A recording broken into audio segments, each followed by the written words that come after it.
Good afternoon, everyone. In this video, there is something I want to share with you very important. But before we go into that, I want to let you know that the DSS, after their unwarranted and illegal restriction of the Nnamdi Kanu team to assessing him, they have finally bowed to pressure of the courts, and they have allowed the legal team of Nnamdi Kanu to meet him.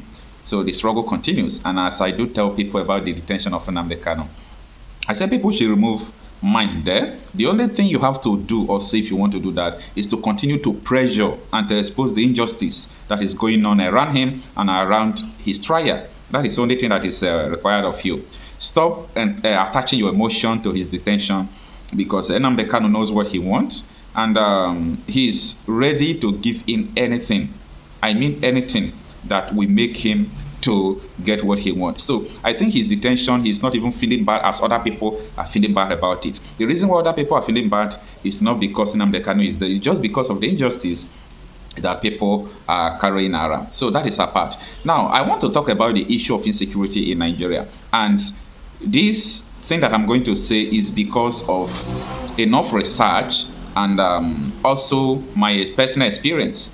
Now, in Nigeria, if you are from Southeast, you are very lucky. There is a reason why I'm saying this. You know, this Southeast, South, Middle Belt is a political, geographical areas. It's not a normal area. Normally, there is nothing like South, Southeast, Southwest. Supposed to be North, South, East, West. Now, what I want to say about it and why I say people from the Southeast are very lucky is because of the insecurity situation that is happening in Nigeria. Every now and then, when you come to the internet, especially the mainstream media in Nigeria, they keep on peddling these lies that insecurity in the Southeast. They make it to be very loud. That is a big lie. People from the Southeast, they can go to their farms. They can go to so many places they want to go because their bushes are safe. If you want to know any place that is safe, it is from your bushes, from your farms. If your farms, your reserve areas, your forests are not safe, the place is not safe, because they can just come out from the forest and ambush people in the town and go back again. So I am giving that to the Southeast. A lot of people don't know what is going on in the northern part of the country. According to them, south, like where I came from, the insecurity in our area, in the north, everywhere, it is alarming. So sometimes people are even wishing that they have all the security architecture that government is fighting against. People pray to have them, because the only challenge Southeast is having is, the military, the police. They are the main people causing insecurity in the Southeast, though. Apart from people who are enforcing the sit at home, because I'm going to say things as it is. Apart from people who are enforcing the sit at home order, making sure that people, obey it, I don't see any challenge why people should tag Southeast as insecurity region or region that are insecure. That is bad. It is very bad, and it shows how people do not understand what is going on in Nigeria. Now, from Niger State yesterday, you saw what happened, or you must have seen or hear about what happened. A very large community where they carry out military training in Niger State. They have a lot of ammunition, artillery, and so on and so forth.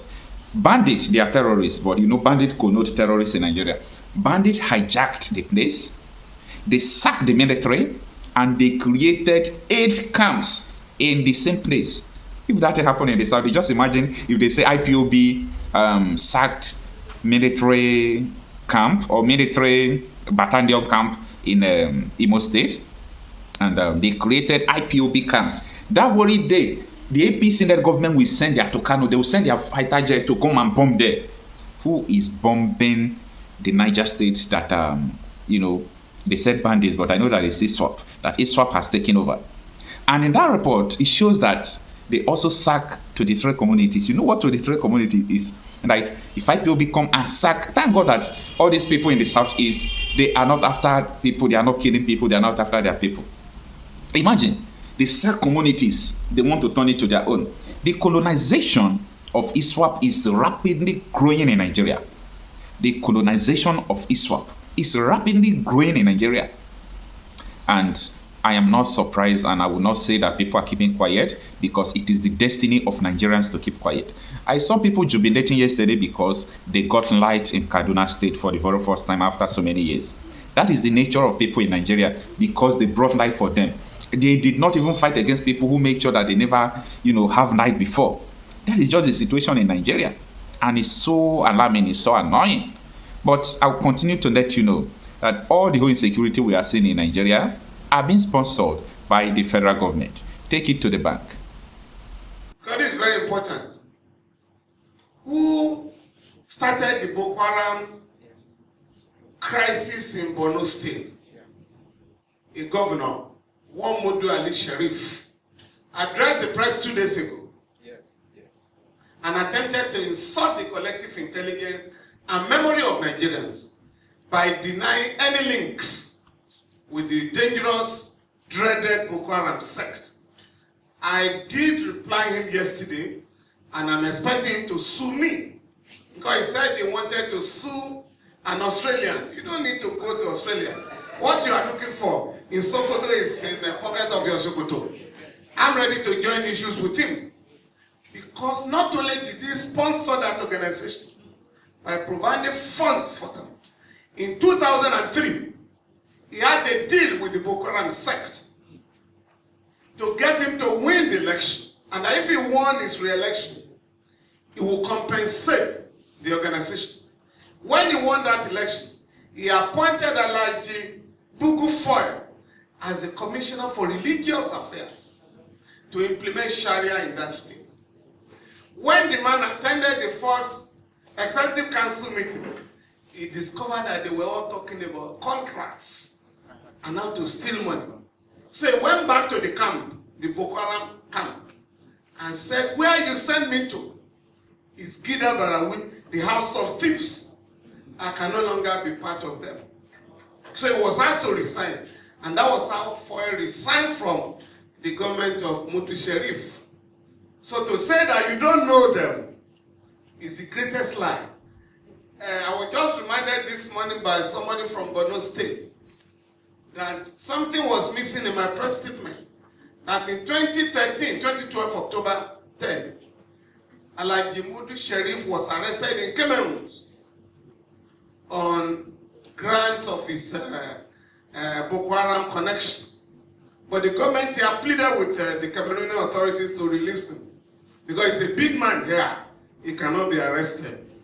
But 2 weeks ago, a special envoy of President Goodluck Jonathan, Reverend Stephen Singh Davis, told the whole world that Alhaji Sheriff, the former Chief of Army Staff, Jerika, and some senior officials of the Central Bank of Nigeria have been funding the Boko Haram sect.